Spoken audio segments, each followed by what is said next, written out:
Good evening, everyone. Thanks for coming out this evening. I'm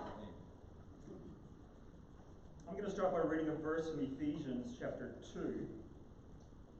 Ephesians chapter 2, and I just want to give a bit of context for the presentation title.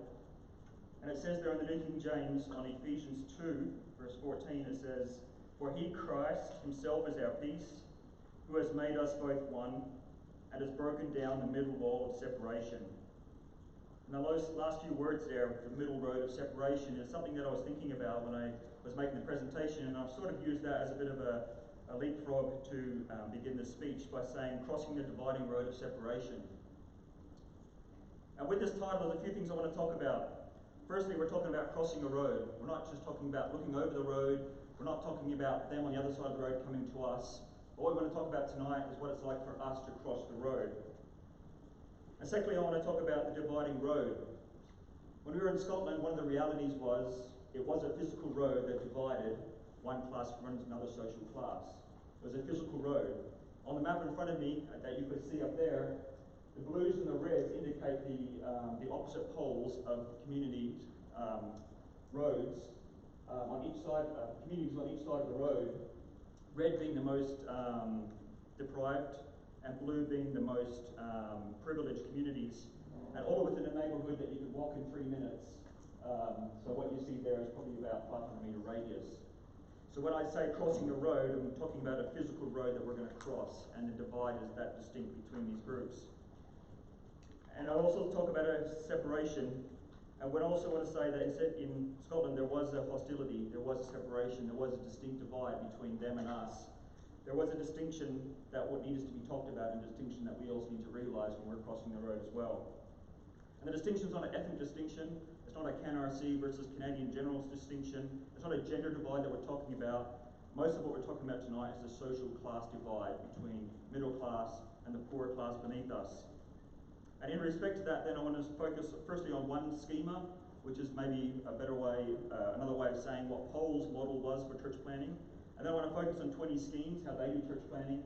And finally, I'm going to come up with a few conclusions towards the end of the presentation on my thoughts there.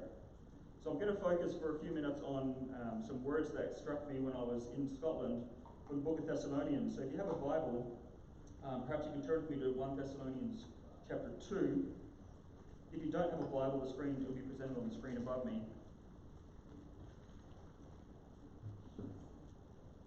1 Thessalonians chapter 2. And before we read it, perhaps a bit of context might be worthwhile in this regard. What we're talking about here is an event that happened in Paul's second missionary journey. He had gone from Jerusalem, he was traveling up and around, he got to Antioch, and he wanted to keep moving. And he had ideas of going north, and he had ideas of going south, and he also had ideas of going into Asia to the east. And God, the Spirit, closed the doors for him, and eventually through a dream, God made it known to him that the way open for him was up through into Macedonia. And he had a dream, and we can read about that in Acts 16 to 17, where he had the dream, and from there he went over to Macedonia, and particularly to Philippi, and then on to Thessalonica. While he was there was a public riot, and there's a lot of charges that were laid against him as a missionary, and that involved him leaving the city in the middle of the night and fleeing for his life. In the meantime, they had arrested Jason, one of the other Christians that were there, and they labelled charges against him, and he got taken off. He got removed from prison by bail. But in the meantime, Paul was gone, and Paul's critics took advantage of his disappearance. They said to him, "Paul's ran away. We haven't seen or heard from him since.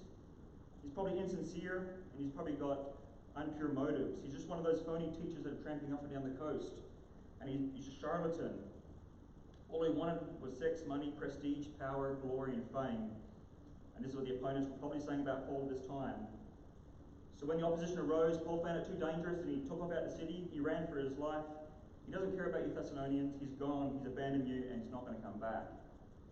And that was just some of the charges that were being levelled against Paul at this time. And 1 Thessalonians 2 that we read, Paul's now going to come and he's going to defend what he did when he was in Thessalonica. He's going to defend these charges that were made against him. And he's going to defend not doctrine necessarily, but his deeds. He's not here to defend the message that he gave, but more particularly himself. So 1 Thessalonians 2, we'll take up the reading from verse 1 there. It says, You know, brothers and sisters, that our visit to you was not without results. We had previously suffered and been treated outrageously in Philippi, as you know. But with the help of our God, we dare to tell you this gospel in the face of strong opposition. For the appeal we make does not spring from error or impure motives, nor are we trying to trick you. On the contrary, we speak as those approved by God to be entrusted with the gospel. We are not trying to please people, but God, who tests our heart. You know we never use flattery, nor did we put on a mask to cover up greed. God is our witness. We were not looking for the praise of people, not from you nor from anyone else, even though as apostles of Christ we could have asserted our authority. Instead, we were like young children among you. Just as a nursing mother cares for her children, so we cared for you. Because we loved you so much, we are delighted to share with you not only the gospel of God, but our lives as well. Surely you remember, brothers and sisters, our toil and hardship. We worked night and day in order not to be a burden to anyone while we preached the gospel of God to you. You are witnesses, and so is God, of how holy, righteous, and blameless we were among you who believed. For you know that we dealt with each each of you as a father deals with his own children, encouraging and comforting and urging you to live lives worthy of God, who calls you into his kingdom and his glory. So far. So in this chapter, Paul, the great missionary and church planner himself, he gives us a few principles of church planners that we can work with. I'm going to run through three of them, and I want to linger a little bit longer on one of them. Firstly, he says there that it's important as church planners and church leaders that we lead with God's word. He says it in verse 2, in verse 4, in verse 8, verse 9. The importance in church planning, the primary importance belongs to God's word. God's word is central church planning. The second things he talks about in verse 3 and 4, and again in verse 5 and 6, he says there, it's really important that we lead with integrity. Paul says there, I had no impure motives among you. I'm very transparent before you, before God and his people.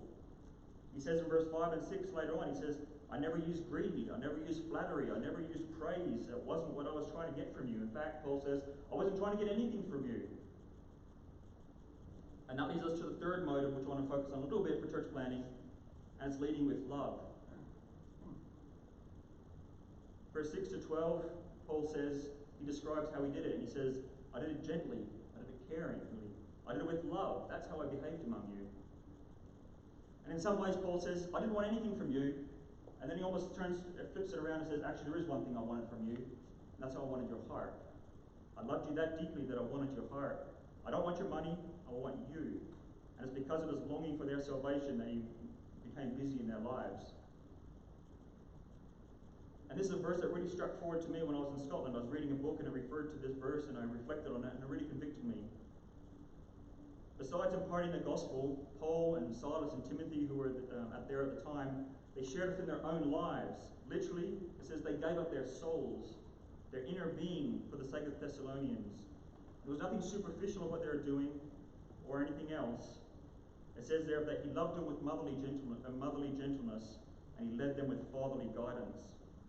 So the verse I want to focus on is verse 8, which is the one in front of you there. And especially the second half of it, it says, we were willing to share not only the gospel of God, but our lives with you as well. You see, it's easier to teach theology. It's easier to teach theology than it is to teach love. It's easier to share lists than it is to share time. And Paul gave not only the message of the gospel, but he also gave an example of it in his own life as well. He spent time with them. He shared their joys and their sorrows. He shared their heartaches with them as well. For Paul, it wasn't just about the message. It was about the messenger. It wasn't just about words, it was about his life. It wasn't just about doctrine on one part, cold doctrine, but it was his heart as well. I think parents and teachers and coaches and mentors and pastors, we know this. When we're doing it, we're giving our heart to somebody else. It's a part of the life and part of this, what we do. But I think it's important to note that Paul did share the gospel. He was balanced in what he did. He gave his life and his love. He gave content as well. It's not just enough that we go visit people in hospitals, that we go to prisons and do outreach in prisons, that we have compassion and give money to the poor. It's important that we have a gospel message as well. And the irony for Paul, and giving of himself for others, Paul found the greatest happiness and satisfaction for himself. In verse 8 it says he's even overwhelmed with the amount of love that he has towards them. And Paul gave this fatherly model to them as an example. And in fact, if you look towards the end of 1 Thessalonians 5, verse 23, this is what he writes in his conclusion of the letter. He says, "May God himself, the God of peace, sanctify you through and through. May your whole spirit, soul and body be kept blameless at the coming of our Lord Jesus Christ." And it's that idea of blamelessness that Paul modeled in front of the people in his character and his life. And that's exactly what chapter 2 verse 10 says. He was a living example. Paul says in his encouragement to them, he says, "You are witnesses, and so is God, of how holy, righteous, and blameless I was when I was among you." So Paul was modeling what he wanted the people to do. And in reality, Paul was just modeling Jesus himself. Giving rather than getting. Serving rather than being served. Loving rather than being loved. And the fourth view that Paul talks about in these verses here tonight is the idea of lead with the future view in mind. Verse 12 talks about it, verse 16 talks about it, verse 19 and 20 talk about it as well. Paul constantly puts his missionaries' endeavors in light of the future of Jesus Christ's return. And this is what motivates him for the other three things that we've just spoken about. This is what motivates him. Everybody will be judged, and some will bear the burden of God's eternal wrath, and others will experience the eternal goodness of God's glory and grace. And for Paul, that was his motivating factor. So when I was in Scotland, I came across this text in the book, and I reflected on it, what it means for me. It shook me up a little bit. It took me a few days to think about it and to meditate on what it means for me. I just want to share with you a few things that it said to me, and hopefully it might resonate with you as well. Obviously, my context is a little bit different. I have ambitions, and with God's blessings, maybe one day of getting to ministry somewhere. Paul was a missionary, so this was specifically to Paul and his missionary work, and in some ways applies, hopefully, with God's blessing to me as well, and I think it will apply to you in some regard too. So as I talk to myself, I want you to reflect on it yourself as well and see what you think. This is what the text does for me. It says, Anson, being a faithful witness to those around means that we choose to see them as people and not as projects. They're not just children of the devil that are objects of Christian evangelism. They're people created in God's image that are bound for a life away from the presence of God. They are people and they're not projects. Anson, your goal should not be finding opportunities to ramble through a gospel presentation so you can check your name off the list and move on. The idea is not to find 5 minutes of 2 ways to live with them and bring them to a nice music band, as lovely as it is, and a great preacher as good as you are. The idea is not to do a quick, 30-minute briefing on them and they'll be saved. Instead of it trying to appease my sense of Christian guilt, the motivation should be out of love. Another reason. Anson, show your love for your neighbours by sharing not only the gospel, but yourselves with them as well. Invest in their lives as you lead them to Jesus. And if I'm honest, this was an area that I really struggled with. I quite like the idea of living in Ancaster and driving down to give a strict gospel presentation on a Friday night and driving back home again, because the cost for me is little. I like the idea of staying in a study for 4 days of the week and meeting one person or 2 people during the week and coming back into my safe study at home again, and it cost me little. But here Paul says it cost him not just the gospel, but his life as well. And that's something that I really struggled with. I didn't want to be true.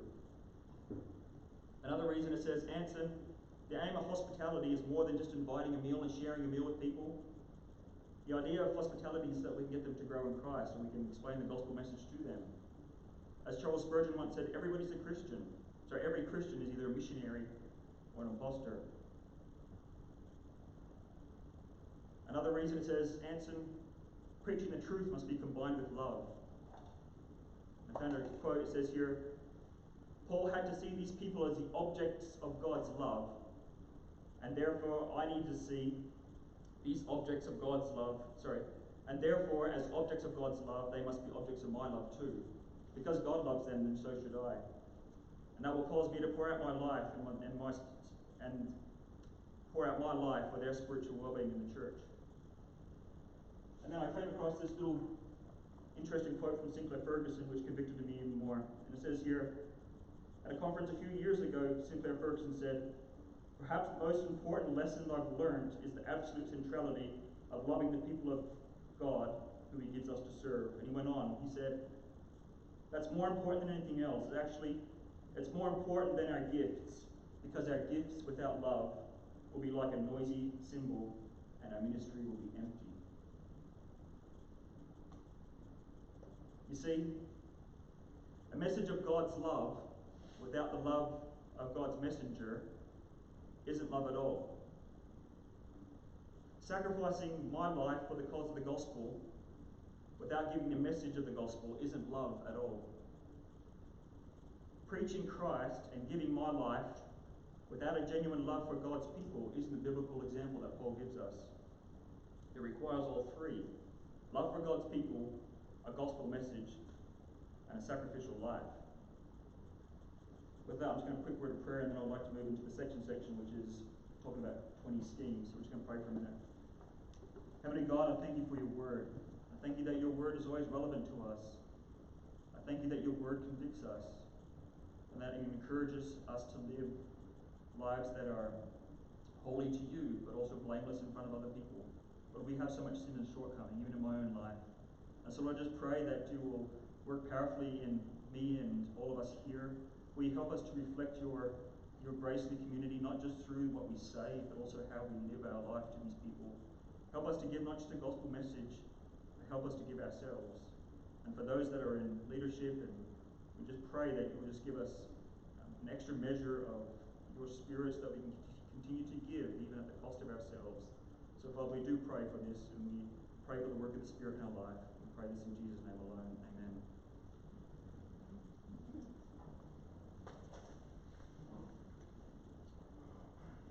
Okay.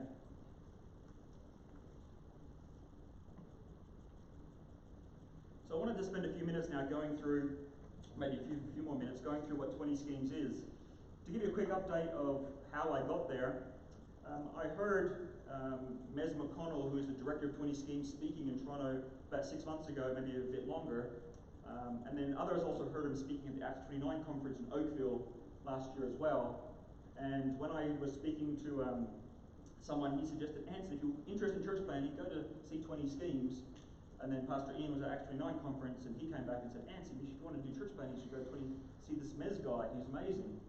So twice in a week, I got the message that this maybe might be a good idea to do. And I sort of put out the realms of possibility, because it costs a lot of money, and it's over a big body of water. And we've got 2 kids, so I put out the realms of possibility. But yeah, after reflecting and thinking about it, I just thought I'd ask the question and see if it was possible, and it ended up being that way. So I'm very, very grateful for the Blessings Church, which helped fund for that partially, and the friends and family, which also chipped in for this to happen. And I pray this blessing that we experience may also be a blessing to you guys as I seek to show you a little bit of what we learned there. So the first question is, what's a housing scheme? I'm sure many of you guys, or maybe some of you guys, have read this book here, Church in Hard Places, which is Mez McConnell's book that he wrote exactly on this topic. If you've read it like me, you think you understand it until you hop off the plane and you enter into that scheme, and then you realize that we put our Western culture, our Western influence on a book like this. So it was great for me to go there and experience it. So what's a housing scheme? Well, I've got a video here. It goes for about 5 or 6 minutes, and it's going to explain better than I ever could what a housing scheme is, and particularly also how that relates to 20 schemes and what their work is there. So I'm just going to see if we can get the video playing, and if it does, it'll be fantastic. 20 Schemes exists to build healthy, gospel-centred churches in at least 20 of Scotland's schemes. But what is a scheme? A scheme is the Scottish term for a council estate, which is made up of houses built and run by local councils to provide uncrowded, well-built homes at reasonable rents for people on low incomes. In America, they'd be like a cross between the projects, an American Indian reservation, and a trailer park. Their history dates back to the 1800s. With a growing population, there's always been problems with housing, and it's the poorest in our society that suffer as a result. Back then, nearly all housing was built and owned privately. Poor people would be charged more rent than they could afford by greedy landlords to live in cramped and unhygienic inner city slums, often with a whole family sharing just one small room.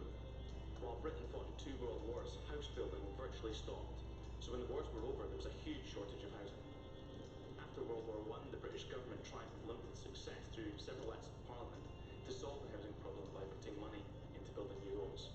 But the demand for housing far outweighed the private sector's ability to produce good quality, slums were demolished and people were relocated and rehoused, usually to the outskirts of the town and city centres. This didn't really affect the wealthy and powerful, but was a real struggle for the working class. At the time, people were happy with the idea of getting a newer house, but were worried about leaving their home with its sense of community and security among existing family and neighbourhood networks, and where they could easily walk to work. Moving people from the slums to the schemes destroyed existing communities, created a sense of isolation, and placed greater pressure on the family budget because of increased travel costs. On the plus side, they were moved, for the most part, to larger, cleaner, and more comfortable homes.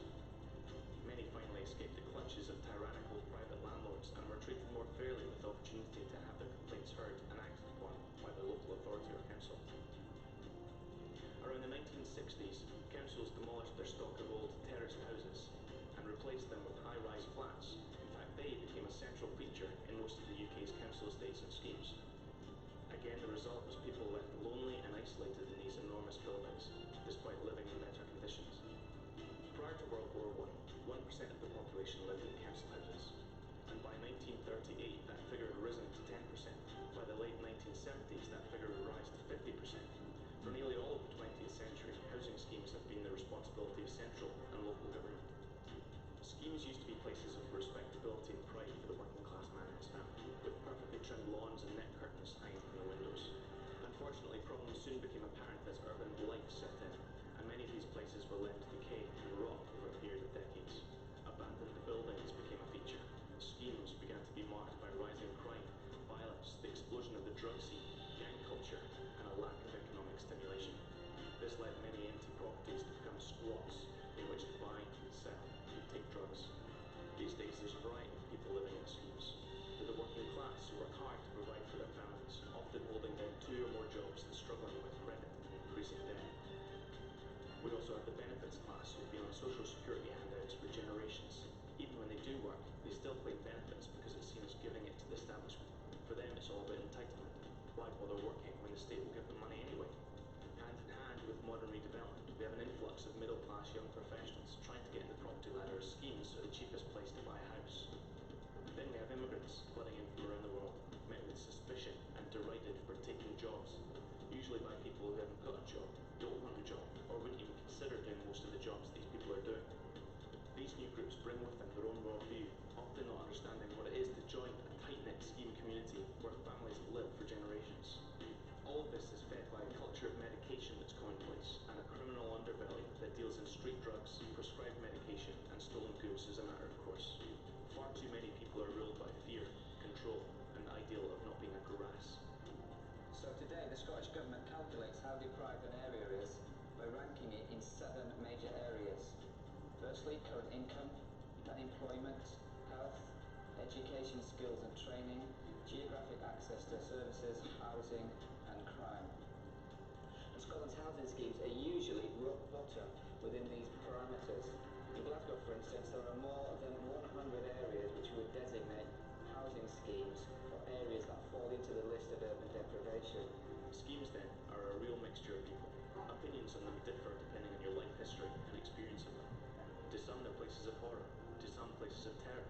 To some, places of hopelessness. But to many millions more, they are simply home. However, in the midst of all this poverty and deprivation, there's a far more serious problem facing Scotland's housing schemes. Research undertaken in 2011 has revealed that out of the top 50 most deprived housing schemes in Scotland, more than half of them have no gospel witness whatsoever. The greatest problem facing Scotland's schemes right now is sin. The greatest need for Scotland's schemes is to hear the gospel loud and clear. Scotland's housing schemes need local churches that faithfully proclaim the good news of Jesus Christ to a lost and dying world.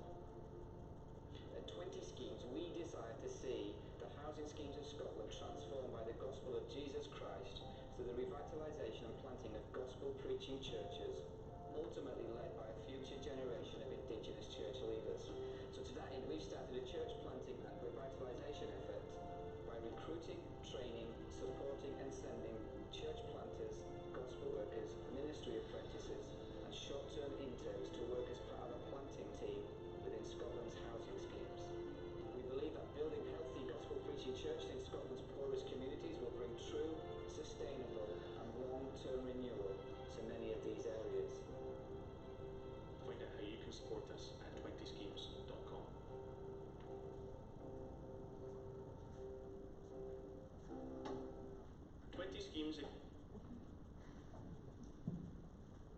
that's probably the most succinct I could explain what 20 schemes is.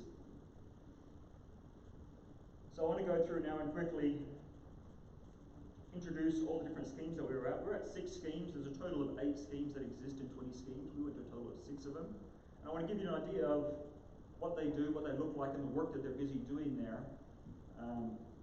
When I finish this, I'm going to offer some reflections of what McQuestion looks like. And I found a really interesting map. And I'm going to try and map out for you, give you a quick glimpse of what this area looks like and how similar or otherwise you might consider it to be. So firstly, we're going to pull the map of Scotland up, and the places that we were at, just to reference yourself, we were at Edinburgh, Glasgow and Inverness. There's the 3 main ones that we were at. Edinburgh is where we were based. Glasgow is where we went for a few days to look at some schemes. And the third one we were at was 3 hours drive, which is up in Inverness, which is the short, 3-hour drive from where we were. So focusing exactly in Edinburgh then, Ms. McConnell in the video just spoke about the multiple deprivation index of 2016 that was taken across Scotland. And here's a snapshot of what Scotland looks like. To give you some reference, blue is the least deprived, which means the wealthiest, the best off. 1 in red is the most deprived, which means it has the most, out of the 7 factors that he listed, it has the most amount of factors counting against it. So when you look at that, we're going to look at red being the deprived areas and blue being the well-off areas. And as you can see, they're quite distinct in where they are. And there are 7 things that Mez mentioned. I'll just go through them again. The first one was income. The second one is employment. Third one was health. Fourth one was education. Fifth one was housing. Sixth one was geographic access. And the 7th one was crime. And almost every area you see there will be a scheme. There's quite a few of them across Scotland.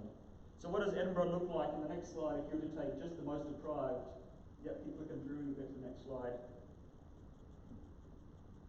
The next slide is going to show us here, these are the most deprived 5% schemes in Scotland, in Edinburgh. The first one there is going to be Gracemount. And Gracemount is going to come up where we click, it's going to come up over there. The second one that we went to was Midry Community Church, which is where Ms. McConnell is, and his will be up there. And Bingham Community Church is up there as well. So as you can see, they're primarily exclusively focused on the most deprived areas in Edinburgh and across Scotland as a whole. So the next slide then will show what does Gracemount look like in particular. So zooming right on in Gracemount. Gracemount is where we stayed. Gracemount is where we lived. Gracemount's over here. We stayed right in the middle of the dark red area. You can't see it up there, but that's where we stayed, right in the middle of the dark red area.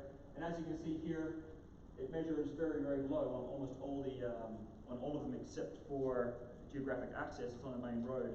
But one thing I want to point you to is to the left and to the right and above and below are these blue areas, which are very affluent areas. And these are, as I said before, distinct by roads. You cross a road and you're crossing into a totally different neighbourhood, a totally different culture, a totally different social class from one area to the other. And as an example of that, right in the middle of the circle, there's a red spot and a little blue corner that's taken out of it over here. They had a church member living in the blue area who was a doctor, and while he lived in that blue area, well, technically in Gracemount, he lived in the blue area, and he found it very difficult to connect to church. And as soon as he moved about 150 meters into the red area, the deep red area, instantly the attitude of the community towards him changed instantly, and almost overnight he was accepted into their group. He was a part of them, he was investing his time in the community there, and he was socializing with them and spending his life with them, and straight away that made a significant impact. And I didn't believe it to be true when I read his book. To cross a road, to cross culture seemed crazy to me. I didn't understand it, but going here you see that. So when we were walking the road, you'd say, Anson, look left, look right. On the left we have housing with security systems, on the right we have housing with broken windows. Do you see the difference? It's literally crossing roads that this is the case. So this is the Gracemount Community Church. And the next slide here is roughly what it might look like. This is out of our bedroom window. This is a very common scene in the community housing. You'll see in a structure like this will be 4 to 6 families in there, and you have 4 to 6 families in there, and 4 to 6 families in there. It's all community housing, it's all government housing. There's a 2-year wait list to get in there, and once you are in there, you basically stay in there for your life, and you try and hand it on to your children if you can. There is no incentive to work, there's little work in the area. So what do they do in Gracemount schemes? Well, the first photo shows us here They do a Friday night in the park. I forget exactly what it was called. They do a sports night in the park every Friday night. They've been doing it for 17 years. They encourage all the kids to come out and they play an hour-long sports session with the kids. There's no gospel message at all. It's just a matter of finding kids and interacting with kids. They want to do this regularly as often as they can, find kids and interact. There's no gospel message, just engage with the kids. And the pastor will be one of the ones that are there along with the other interns. The second photo you'll see there is their church. They don't have a church building at the moment, so they're actually renting a church. And it's their prayer they do have a building soon. In addition to the sports in the park, they do Monday night soccer with a bunch of men. They do toddler groups throughout the week. They have a after-school care, a free after-school care for all the people in the school. The parents are happy to give their kids away for an hour and a half not to see them. And the church takes them in for an hour and a half and they do Bible work with them or whatever else they choose to do after school. They do a lot of community events and a lot of just regular church stuff that we'd be familiar with. This church is an instituted church. They have about 30 members, about 20 guests that visit now for a total of 50, as you can see on the photo there. We worship there for 2 weeks, or 1, 2. The last slide there is the Andy Prime. He's his wife Sarah and their son Reuben, and he is the pastor there, the church planter there. Also in this scheme there's Sol and Carly who work at 20 Schemes Music. They have a woman's worker who's paid from the church. Her name is Fons. And they have 2 Indigenous interns, 2 people that grew up through the schemes and got converted, a male and a female, Kelvin and Sally, and they're busy doing their work in the community. That's a snapshot of what Grace Mount looks like. It's a beautiful time. We spend a lot of time in this community. The next one on the slide is Nidri. Nidri is where Mez McConnell is, and if you're familiar with 20 schemes, you'll be familiar with Mez. Again, this is out of all of Scotland, it says there it's the 14th ranked worst in Scotland out of about 3,000. So this is a really rough area where they first started church planting. It is getting better, but as you can see, there's not a lot of blue around and a lot of red.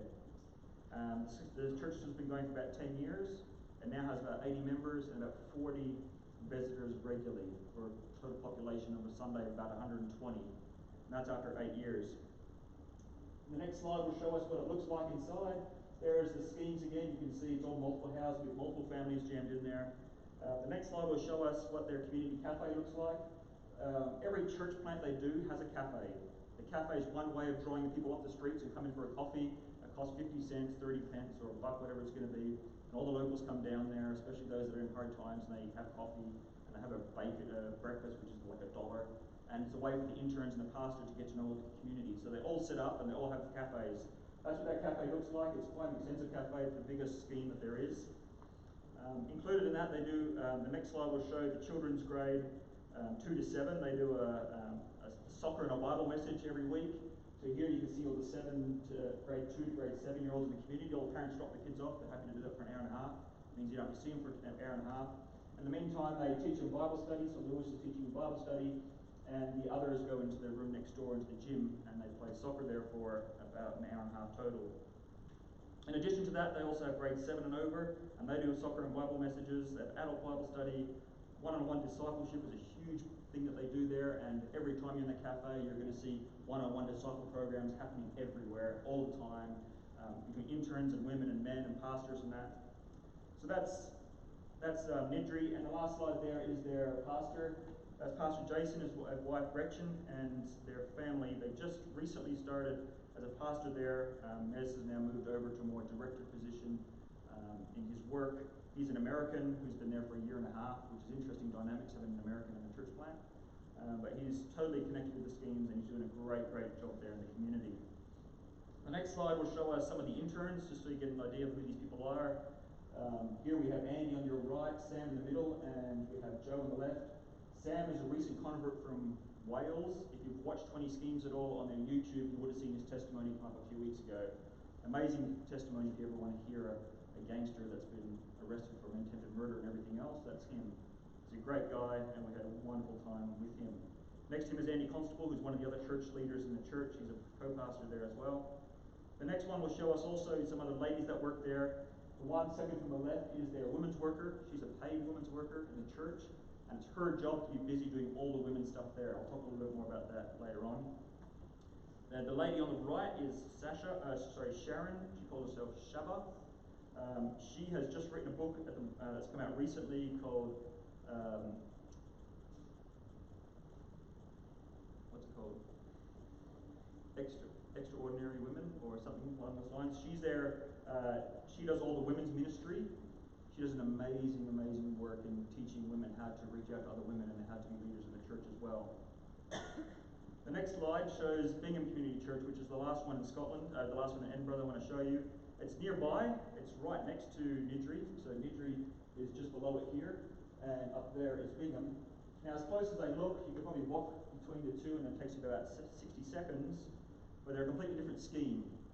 These schemes traditionally have been warring against each other. They have fights frequently, or they did up to recently. If you're from one scheme, you're not from the other, and there's a lot of antagonism between the two. So the church plan is probably about 1,500 metres away from each other, and yet they're in totally different areas, with each scheme having its own unique challenges. So that's the hope. We spent a bit of time here, so the next slide will show us what it looks like. Again, a lot of poor people in this neighbourhood. They have their own church building, which is the next slide up here. They recently purchased that and renovated it. It was an old missions hall, which they've renovated. Inside it, they have a cafe as well. It's called the Hope Bingham Cafe. Again, you'll see a cafe is critical to the church. They draw people in through the cafe. And third slide shows the interior. They just repainted it. I think it can hold about 50 people. At the moment, they have 15 people, and they're hoping with God's blessings to launch next year in Easter, and as long as they have more than 17 people, which is their critical mass, if they've got more than 17 members, they're basically free to institute as a church. So that gives you some idea of the size of the churches. They're starting with about 17. The next slide shows you roughly what it might look like for their interns that they have. The first one here is they go for a walk. They've linked up with a doctor's surgery across the road where the old people go that need to get out of the house. And the doctor refers them across the road to this cafe. And by doing that, they have all these interns that then take turns walking around the blocks with all these old people and whoever else in the community wants to get involved. And it's one way of reaching out to community, connecting with the community, and then drawing them into a gospel message, sharing coffee afterwards.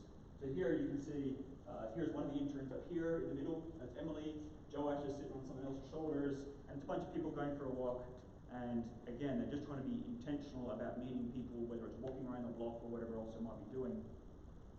The last one there is a bunch of kids that came in, and again, they're doing outreach to kids. They have a lot of single women come in with kids. That's predominantly how the mission starts, the outreach starts, and here you can see the kids and our kids mucking around with a whole bunch of kids in their scheme. The next slide shows us who the church planners are, Gerald White and his family. The next one is Emily Green. Emily Green is the women's worker there. She's a recent convert, 2 years into her Christian faith. She's a wonderful lady, wonderful girl. We got everyone great with her. And the last one there is Paul. Now, this is a bit of a sad story. Last weekend, Paul's wife, Rachel, passed away, leaving behind her 2 kids. It's unknown exactly what the reasons are, but the recent sermons have been on suicide and how do we relate to people that have committed suicide. So I think it's fair to draw a conclusion that I think we should pray for people like this. Apart from them, they've got interns. They've got Brian and Stephen, who are 2 Indigenous interns. I haven't got photos of them. Again, people have been converted recently from the schemes and just done amazing, amazing work reaching out to the community. Things that they also do include things like 3 times a week, all the guys, interns, go out to the gym classes. They infiltrate all the gym classes as many as they can, and eventually through repetition, week after week, day after day, the same gym class, seeing the same people, they start reaching out to people, they start running gym classes, they start inviting people back for coffee, start intentional discipleship programs one-on-one. They have group Bible studies, they have school chaplaincy programs where they try and infiltrate schools, give chaplain messages, try and reach whoever they can as many times as they can. So they're very intentional about how they go about reaching the community. The next one is Inverness. Again, it becomes a little repetitious. Inverness is 3 hours north that we went to. It's got a population of about 50,000, so it's only a small little town. And the next slide shows us exactly how difficult that town is. One unique thing about this Merkinch church plant is it has a high degree of single men in there, and their mission work has been to a lot of single men, which is unlike any other scheme so far. Every other scheme has been women and children, and this one's been predominantly men. So again, every scheme's unique, and the challenges they face is totally unique to each area. So it's hard to say, this is how you do it. It's a matter of going to your city, seeing what the culture is, seeing what the community is, and trying to then figure out a church planning method that works to that. So the next photo shows us roughly what it looks like. This is not an instituted church. It's been going for 2 years. And for 2 years, it has yet to have a convert. 2 years of it on the floor, and nothing yet. But that doesn't mean they're not busy in the community. The next photo shows us what a community evening looks like. They've been going on Thursday nights giving a gospel message and a meal for 2 years now. They have about 30 people that come. So as you can see here, there's Christians presenting. They have pool tables, which they encourage all the locals to come in, all the youth to come in, and they do presentations on the pool table, presentations while they're playing pool. And he gives a gospel message on Thursday evenings because they're not instituted, they can't do Sunday messages. The interesting about this church is this is the Free Church of Scotland. So for those that know church relationships, I think this is one that Canada will probably have a close relationship with. I'm not sure if it's exactly sister church, but it'll be pretty close. The Free Church of Scotland. And this is one where we would affiliate very closely with. This one's supported by Mother Church, who lives in the main town of Inverness. So this is a very traditional, as we would experience, we would normally see it. It's a daughter church, a descending church. It's very much like ours. One unique problem I said they have is they have too many people from the community coming and not enough Christians. They have 8 Christians here, and they have about 30 people. So by the time you have 2 of them with kids, one of them presenting in the kitchen, that leaves 2 on the tables to interact with 30 people. And they're just really praying for God to work to bring more Christians into their community so they can start reaching these people. They have the problem is the inverse of what we have. We have lots of Christians and not many young Christians. They have the total opposite. So they're really praying for people to come in and that they can start witnessing to these people more effectively. So that's one challenge they're doing. The people that work there is the next photo. This is Jack. Oh, you might have to go here. Oh, you don't have to play it, just you can just skip it. So this is Jack. Jack's one of the interns that's been there recently. Don't worry about it. He's recently moved up into the area, and he's basically here just explaining some of the stuff they've been doing recently in the schemes, trying to get through to the area.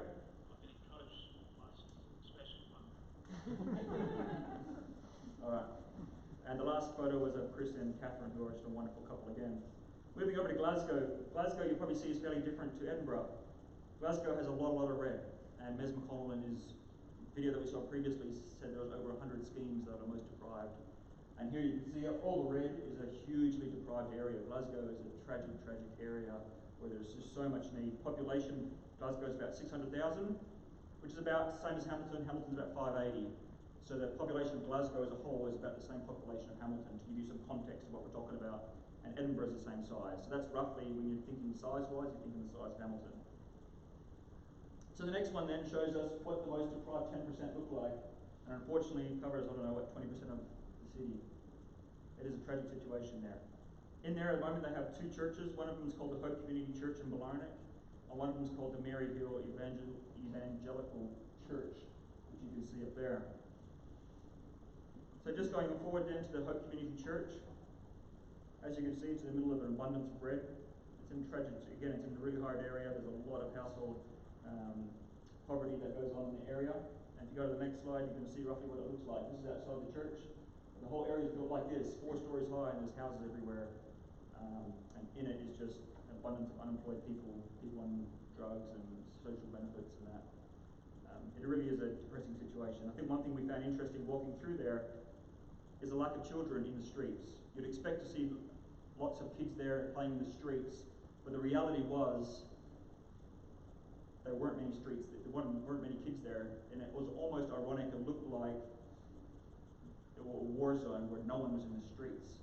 And when we talked to church planners, we said, what's going on? Why is no one in the streets? Tell me what's going on. And they said, well, the parents do drugs and the kids do probably drugs as well. And they sleep during the day and they shoot up and do their video games during the night. So that's the life of the kids. So it was a bit, again, it was really hard to see, and it's just the reality of living in these areas. The next photo shows we were there on a Sunday worshiping with them. They rent a building called the Calvary Center. Calvary Center. What did I say? Calvary Center. There we have the kids are about to go into kids club, and they do a little sing song for them. And after church, they do a lunch, which is the last one there, and they include everyone to come in for that. They do toddlers groups, they do a lot of work through the schools, they do a lot of community help. They don't have a church yet, so they don't have a cafe, so they're really praying hard for a church so that they can have a cafe. They currently have 21 members, they had 21 members, and they're now down to 17, which has been a real struggle for them this year. They've lost 5 members. Some of them have moved to different areas, one of them starting on the church plant. Unfortunately, one of their interns who was with them for 2 years has now gone back to a life of drug dependency and everything else and is now in prison, which is really hard for the guys when they spent 2 years investing in somebody and now have to visit in prison. It's a really hard situation for them. They have Pete and the next slide will show you the church planners. It's Pete and Lindsay, Stuart and their family, and Pete and Cara Bell and their family. And they also have a women's intern that works there as well. I don't have a photo of them. And they're both actually pastors and they're both church planners. This church has actually 2 planners going for it at the same time. They both grew up together in the same area and they both have an interest in church planning together. So it's a unique dynamic where they both went into it. So they both take turns working in this really hard area. They said it's interesting because one of them serves as an elder and one serves as a minister, kind of. So yeah, it was an interesting dynamic. The next one there was Mary Hill Evangelical Church. Now this is very much unlike the other ones. We went there for a Sunday. This is what it looks like when you're from the outside. Again, you're going to see high-rise buildings with lots of people inside it. One unique thing about this one is this is a church revitalization. So when 20 Schemes does 2 things, one of them is church planning and one of them is church revitalization. So here's a group from Mary Hill Evangelical Church who said we need help. We're down to 8 people. Our average age is over 60. We've been going for 150 years and the church is depleted to a core membership of 8. So they needed help. So they rang up 20 Schemes saying, please help us be effective in the community. And they did that. So now they have a church planner there. His name is Tommy and his wife Lauren. And they have a family that's moved into there. So what they've done is they're moving into a community with suit jackets and ties and very prim and proper. And they have a lot of work to do to be able to convince these group of 8 to somehow be an effective witness in the community when the community is so much not like them. So that's his job, is to actually not only transform the community to get them to come to church, but also to transform his church to become like the community. So do things like what he wears is really important, that he doesn't offend them by what he wears, but also that he doesn't, be countercultural while wearing something crazy. So that's one of the church plans. They've got 8 members there. I think we were there, they had a few extra members. They meet in a little tiny hall off the side here at their church. They don't use the main auditorium because it's way too big. They don't have enough people for that. But they're very excited. In the next couple of weeks, they're hoping to have enough people that they can move into the main auditorium of the church instead of a little meeting room at the back. And they're very excited about that. We do pray that will indeed happen. So that brings me then, that's a rough overview then of a quick overview of some of the schemes that we went to. I'm sure you've got lots of questions of what they might look like, but I'm just trying to give you a snapshot of some of the stuff that they do there. So then a few questions I want to answer. What does 20 Schemes do? Well, they do church planning and revitalization. How do they do that? Well, they've got a couple of things there. Firstly, they do that in community, and they really, really, really encourage people to move into community. And they're very intentional in what they do. In fact, so much so are they worried about people living in the area that this is a blog that came up recently when one of the church plants started. It says, no, you're not welcome to our new church launch. You're not welcome to come to our church launch. And then what he says there, he says, this is what the church is deliberately trying to do. Build deep, genuine relationships with the community in Gracemount, which is where this is written. Take time to thoroughly exegete our community. Praying and strategically thinking of how the local church can most clearly witness to Gracemount. And being countercultural yet relevant to the community in Gracemount. Put another way, he says, we've spent ages trying to know Gracemount and for Gracemount to know us and figuring out how Jesus can best be made known in Gracemount. And basically what he's saying is you're not the future of us if you don't live in the area. And this is a rhetoric which will come back time and time again in all the schemes. If you don't live with us, if you're not investing with us, if you're not a part of us, then you're almost irrelevant. And here is an example of exactly what he's saying there. So in addition to evangelize them, they also do discipleship. This is a huge, huge section of what they do, and I didn't realize that until I went there. They do a lot of one-on-one accountability, and it's vital to a healthy discipleship. And I talked to Mez. I said to Mez, how important is one-on-one accountability? I don't see it across many of the churches I go to. Tell me how important it is. He says, Anson, we couldn't do a church plant without doing one-on-one accountability across the whole church. I said, tell me why. I don't understand. What's the reason for that? He said, what you want is when people come into your community from a life off the streets and not familiar with church life, their problems and their challenges are going to be daily problems. They're not problems that are going to come once a week when you can meet in a small group. They're going to be problems that come every day, whether it's questions about gospel, questions about life, whether it's them falling into serious sins or going back onto their previous lifestyle, and walking with them is a daily thing. So for them is one-on-one accountability everywhere. Everybody has a one-on-one accountability partner, male, and female to female, and it's critical that they have that across the board. So when someone new comes to church, they plug them in with one other person, and you see them meeting weekly, praying for each other weekly, checking up with each other how they're doing. It's one of the critical things they do at church plant is their one-to-one discipleship. They also do support for planners. They do, we were at one of the support events that they had, and they do regularly throughout the year, training church planners, getting them familiar with other plants, praying for each other, and sharing their needs where they can. And finally, they do training. This is an interesting part of 20 schemes. They have theology, what's it called? The Ragged School of Theology. A ragged school is a Scottish term. It's just a school, a theology school. But it's designed for the interns and the new Indigenous people being converted. So basically, once someone gets converted through the schemes, they actually pay an intern for 2 years, and then they go to this school, and they get taught for 2 years at a school of how to exegete the Bible, and how to understand the Bible, and how to do outreach, and all the facets of Christianity that get taught in a school. So it's basically a training program. They come to faith, and they get plugged into a school, and for 2 years they get intense training at this school. And that's all a part of the whole 20 schemes, not just planting churches, but also training their interns. So what does a church plant team look like? Hold your breath. A core group that consists of 6 to 8 people. That does not say 120. A core group of 6 to 8 people. And what does that consist of? It consists of a church planner with a long-term ambition to stay in the area, and probably his wife. Gospel workers who are paid for at least 2 years, and some of them longer. And ministry interns. Let me just briefly explain what that is. A gospel worker includes a women's worker, a youth worker, and a pastoral assistant. We never saw them, but supposedly they're out there. These are paid people. Now, you might see a women's worker and your alarm bells go off thinking, what are we doing paying women to be in the church? Let me just briefly explain what is happening here. What you have to understand in the schemes is the majority of the outreach is done to women and kids. They're the most vulnerable most of the time, and they're the easiest to reach. Yet with these women, their 2 biggest problems in life is authority figures, who often have a mistrust relationship with, and men. Men are the source of most of their problems in their life, whether it's abuse or not paying for the children's support or whatever else it's going to be. So for men in the church as elders and leadership to come and to witness to these women is a huge problem. The women just cannot get over the fact that they're seeing men who are the source of their problems in authority, and they're the ones telling them what to do.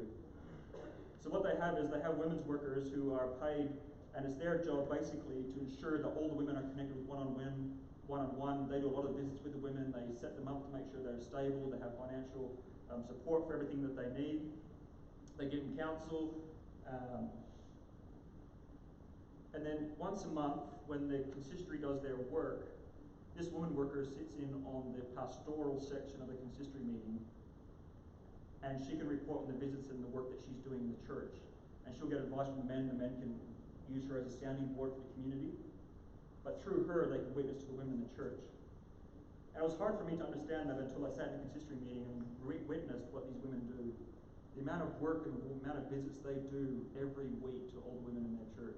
They don't personally visit them all, but they have to make sure they're all connected and they're all functioning in their one-on-one discipleship programs, that they have a system set up for accountability. It was just an integral part of it. And I said to Mez, I don't understand. I've never seen a paid women's worker. He said, I can't reach the women apart from that. The men are not the solution to these women's problems primarily and initially. That will come later on down the track, but initially it's going to be women that do that, and we need to have a paid women's worker to understand that situation. So they also have youth workers that are there as well, and they have interns there. The interns are 2 years, it says there, they're 2-year commitments, and they're either national or international, but they're primarily focused on people from the schemes. So moving forward then, I'm going to skip that slide, I think I've already talked about that one. The last slide on these things then, what does an intern do? An intern, I said, is someone that's grown up in the schemes, that's been converted, and then someone that gets paid by the church for 2 years to be busy. So what type of things might an intern be doing? Well, they do daily devotions with the core team every day. They participate in what's called Sermon Feed Forward. I'll discuss that in a minute. They run weekly Bible study clubs. They run the cafe. They meet people that attend the cafe. They do walking groups, toddler groups, kids sports programs, evening at the park, going to gyms, walking the community, anything that they can. For 2 years they get paid to do all this. And in addition to that, they attend the regular school.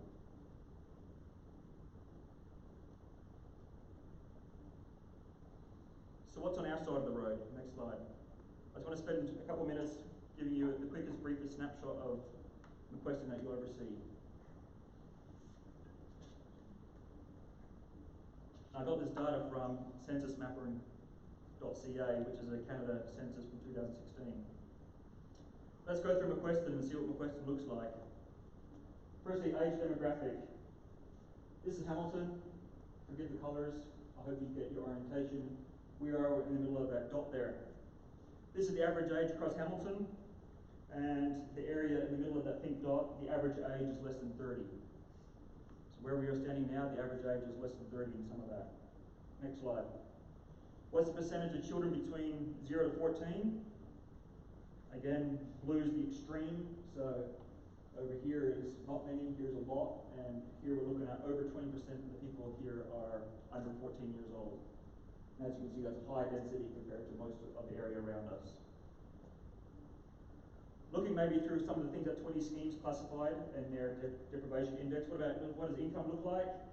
The next slide says, what about for their total threshold? On a sliding scale, with dark being the most money, yellow being the least. There's some parts here which are less than $40,000 a year, and you can see it's pretty distinct from the rest of the surrounding areas around us. In that particular grid, you probably notice as well that as soon as you start crossing south from McQuestion into the area that starts with a K, I don't know what it's called, Henley. If you think that crossing the road is not an issue here, take a notice of what these slides look like here. Less than 40,000. The next one, what about people in poverty? What's the percentage of people in poverty living in Hamilton? McQuestion in this area over 70%. In that dark red, you'll see the scale is over 70% in this area. The next slide says, what about children living in poverty? Over 70%. And the next slide says, what about the average income? Well, here is the low income status, and 0 to 17 years old, as you see, is quite high. And you can also see that on the low side of total household income, McQuestion again rates really high. So what about employment then? What does employment look like in McQuestion? The percentage of unemployment in McQuestion is greater than 50%. What about lone female parent families in McQuestion? Dark blue being the most extreme, over 40% single mums in McQuestion, which is very different. What about family structures in McQuestion? There's definitely less married people in McQuestion than Hamilton, and lone parent family, female families on the right-hand side is obviously higher. What about education in McQuestion? What does that look like? It's hard for you to read, but it says up there, no post-secondary education on the top right is a lot higher in McQuestion than it is in Hamilton. And you'll see that on the left-hand side as well, that McQuestion in the light blue is more significant by a fair degree than Hamilton. What about housing? Again, I'm just going to ramble through these to give you some perception. Percentage of people in renting in Hamilton. Dark purple being the most significant. Over 70% of the people in McQuestion are renting. Compare that to across the road and you'll see that it's a different colour. Average household size in Hamilton. Again, the average household size is well above 3, which which is fairly different to whatever we see around us.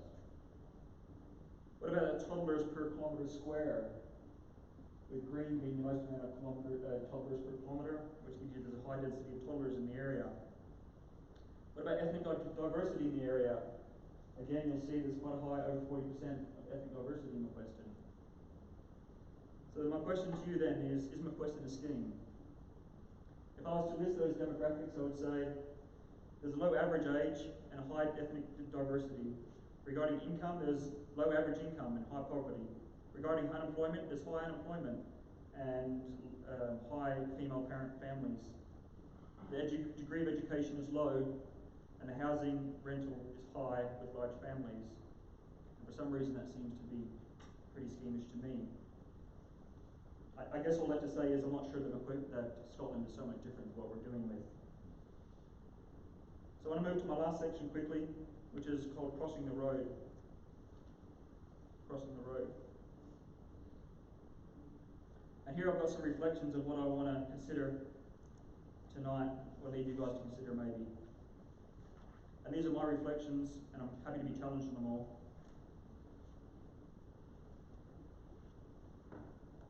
I think we're going to struggle to cross the road effectively, and I've got 4 reasons listed there.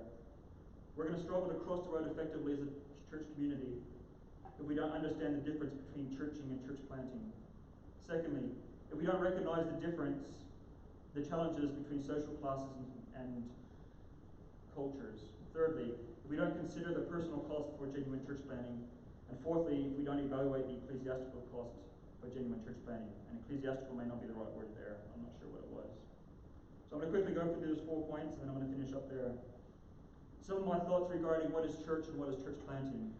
I couldn't get any literature to tell me exactly what the definition was, and I really was hoping that someone would have something wise to say about it. But here are some observations that I have concerning the difference between churching and church. It seems to me that churches in general have a broad vision of serving, for instance, serving Hamilton, and a narrow focus of serving your neighbour. It seems to me that if you talk to most churches, they are interested in, serving Hamilton specifically through your neighbour.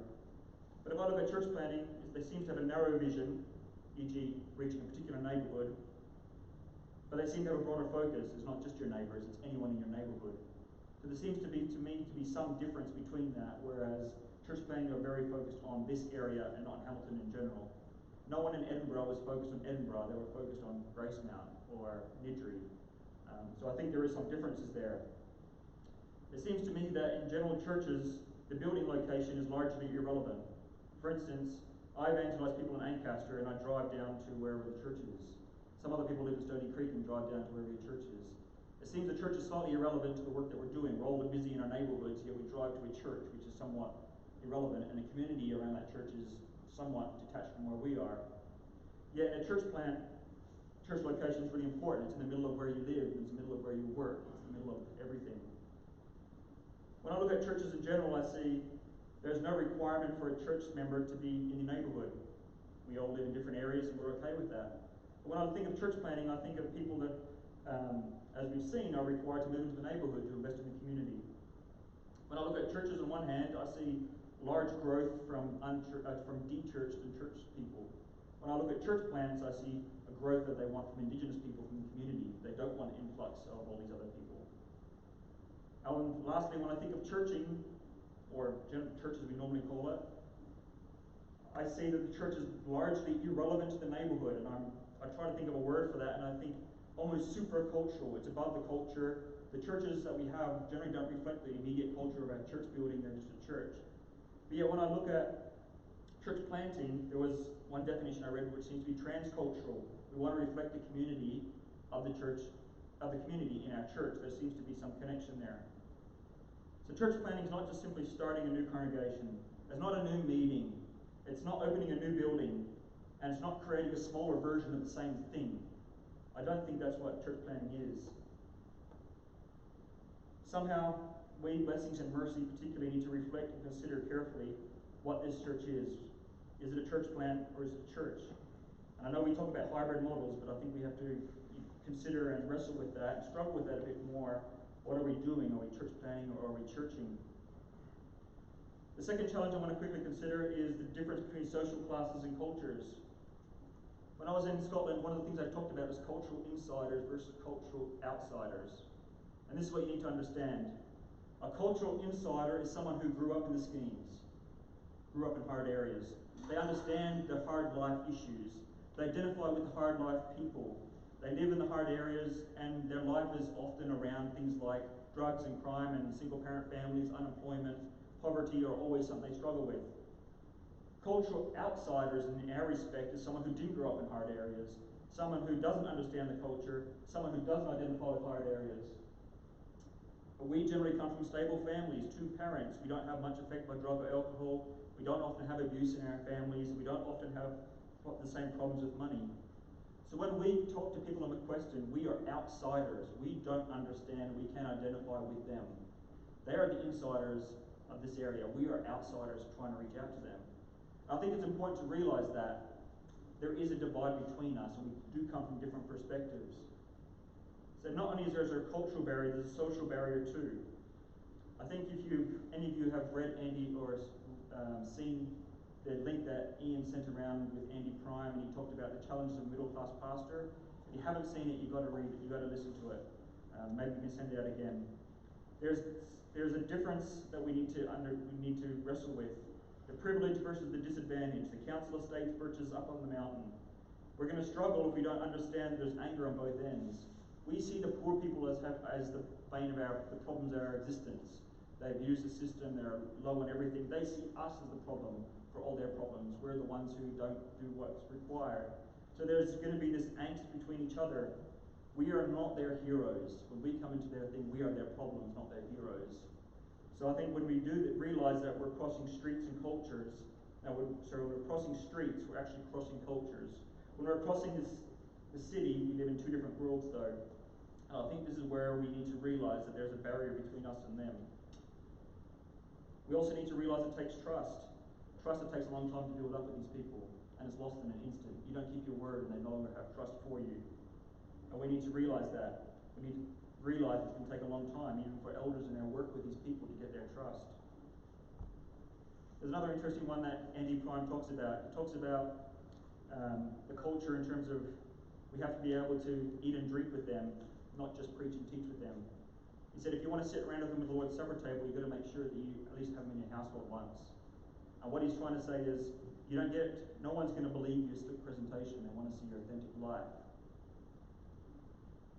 Another struggle with the culture I want to just quickly talk to you about is the idea of not being okay with not seeing black and white, okay with grey matters.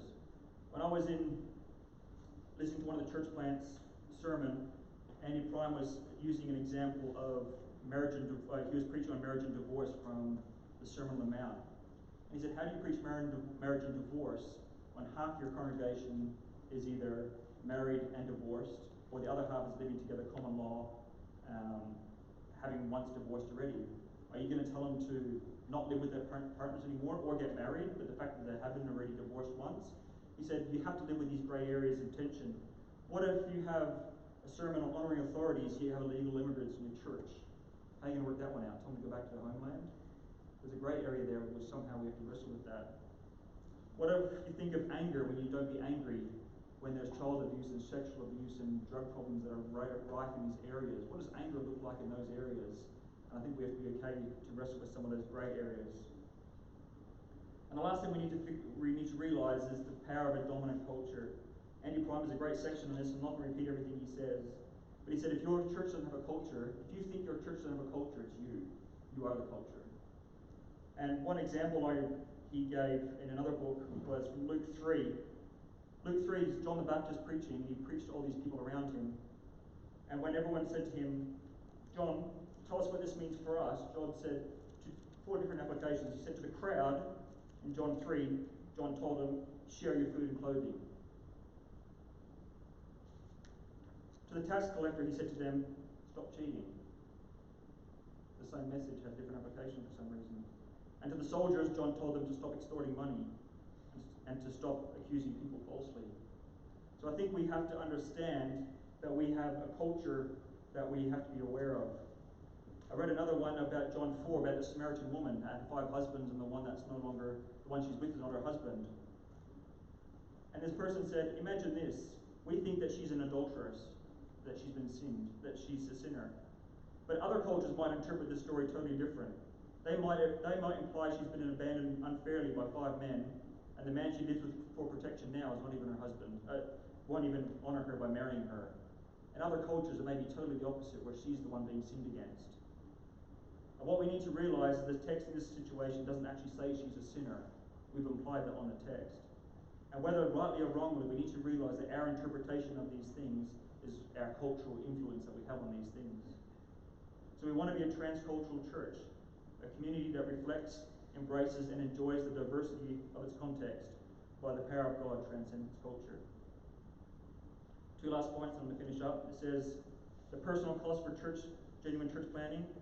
I've already talked about one-on-one accountability. If we're going to do church planning, we need to realise that there's a cost involved. There's a cost involved in moving into the area if we feel that church planning is really for us and we want to affect our own neighbourhood. There's going to be lots of ups and downs, and the falls are very public. When you're in these social class areas, their falls are pretty significant. And we have to be willing to invite people not just to meetings, but also share our life with them. And lastly then, evaluate the ecclesiastical costs for church planning. I think it's something we need to wrestle with and struggle with as women's ministry. What's the role of women in our church? And how can we effectively reach women? And there's many the answer to that solution. Do we need to create a one-on-one discipleship program, male with males and female with females, to encourage greater faithfulness? The idea of a self-sustaining, financially self-sustaining church has to go. What adjustments are we willing to make to liturgy and church services to suit our audience? And finally, as a practical example, how do we preach and teach the indigenous people, the people from our community that grow up? I talked about Feed Forward, and I'm going to finish with this as an interesting example. When I was in Scotland, they had these indigenous people that grew up in the community, and they talk about Feed Forward. So instead of the pastor giving a sermon on Sunday and getting a bunch of feedback on Monday to say whether it was good or not, he preaches his sermon on Friday to all the people from the community that work in his church that are growing up there. And by preaching to community, then he wants the people around him to give him feedback saying, Ian, your example of baseball doesn't work here because we play football. Ian, you talked about the word yoke, and we don't even know what a yoke is. Ian, you're talking about things like rebuke, and I've never heard that word in my life. Tell me what your rebuke is. Get rid of that word from your sermon. These are all examples when I was even there with them, where they say, what you're saying, Pastor, doesn't make any sense to me. In my culture, we don't talk like that. We use this example, we use this word. And the pastor will then take that on, and then when he preaches the sermon on Sunday, then he's trying to be a lot more practical to his audience and people around him by what he heard the previous Friday before that. So there's a way that we use interns as a way for a pastor to get inside the community through that. So I think we need to be careful. We need to look to see if there's ways in our church that we are naive to the culture around us and what we can do to change. I'm going to close with this text here. It says, Colossians 3, here there is no Jew or Gentile, circumcised or uncircumcised, barbarian, Scythian, slave or free, but Christ is all and in all. Therefore, as God's chosen people, holy and dearly beloved, clothe yourself with compassion, kindness, humility, gentleness, and patience. Bear with each other and forgive each other, if any of you have grievances against someone. Forgive as the Lord forgave you, and over all these virtues put on love, which binds them all together in perfect unity.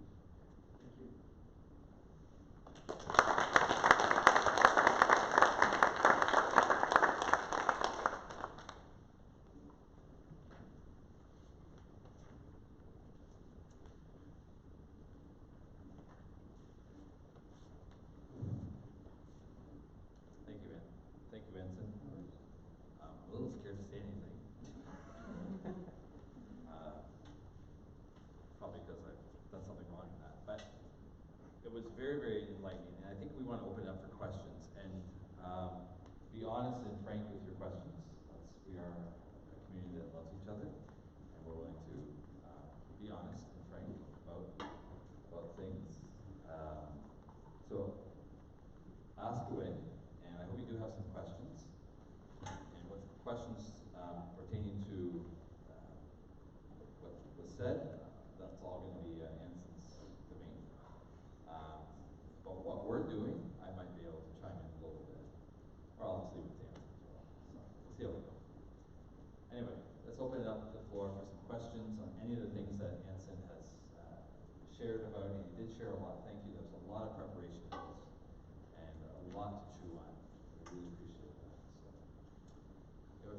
let's ask some questions here. For the children in the schemes, where do they go to the public school system? All the children, like in the churches as well? Yeah, that's a great question. I had a bit of debate on that with a few of the church planners.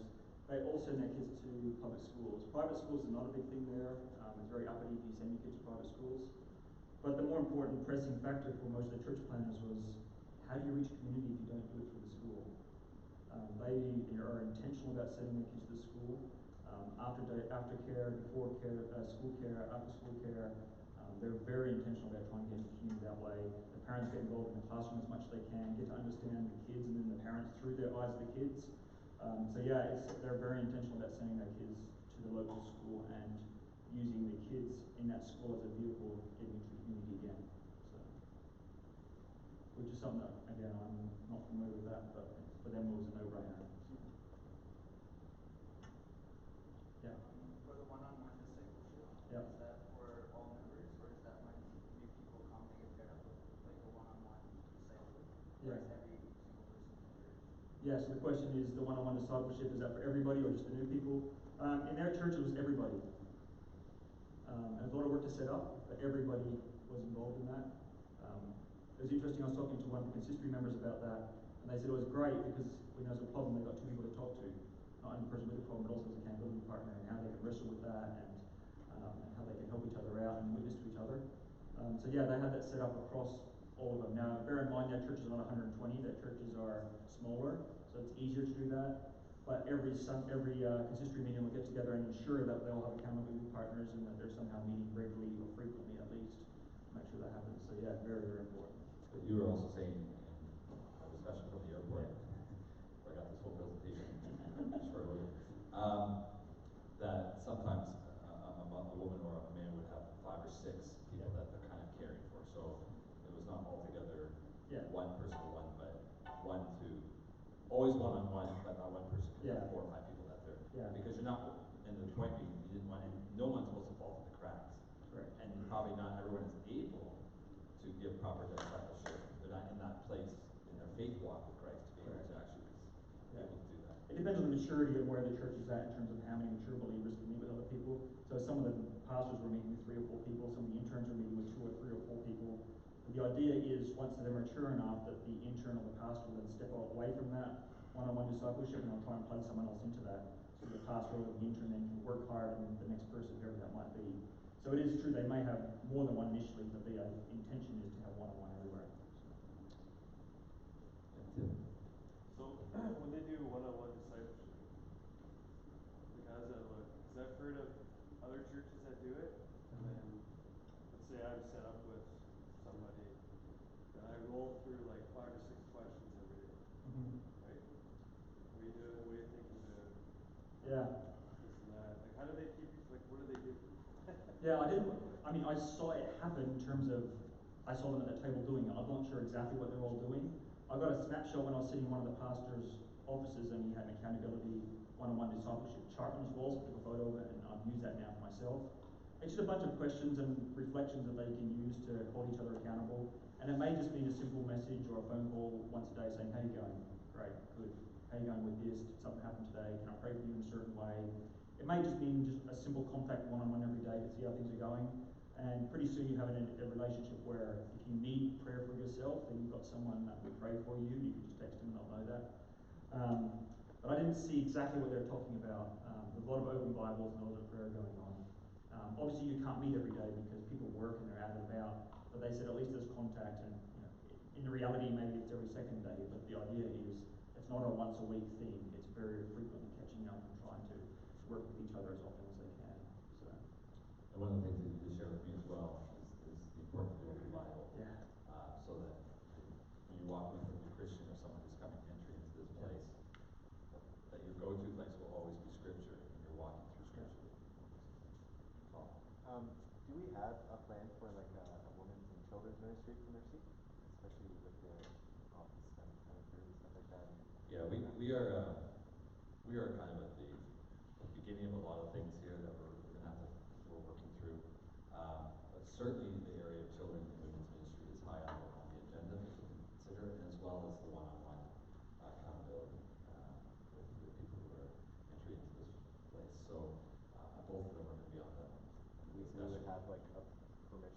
to do that though, to have like a women's ministry? Well, we share one vision, yeah. We currently have a women's pastoral team that was, and it's in the process of dividing from blessings. Okay, yeah, I knew about the blessing. Yeah. Yeah, oh, sorry, yeah, we're having that. I'm thinking more of the ministry center that we hope to set up, and what kind of forum that's going to be. That will need some thought, and we'll need to consider what that's going to look like going forward. But certainly we do have a pastoral ministry team already that's busy with members from both blessings and mercy.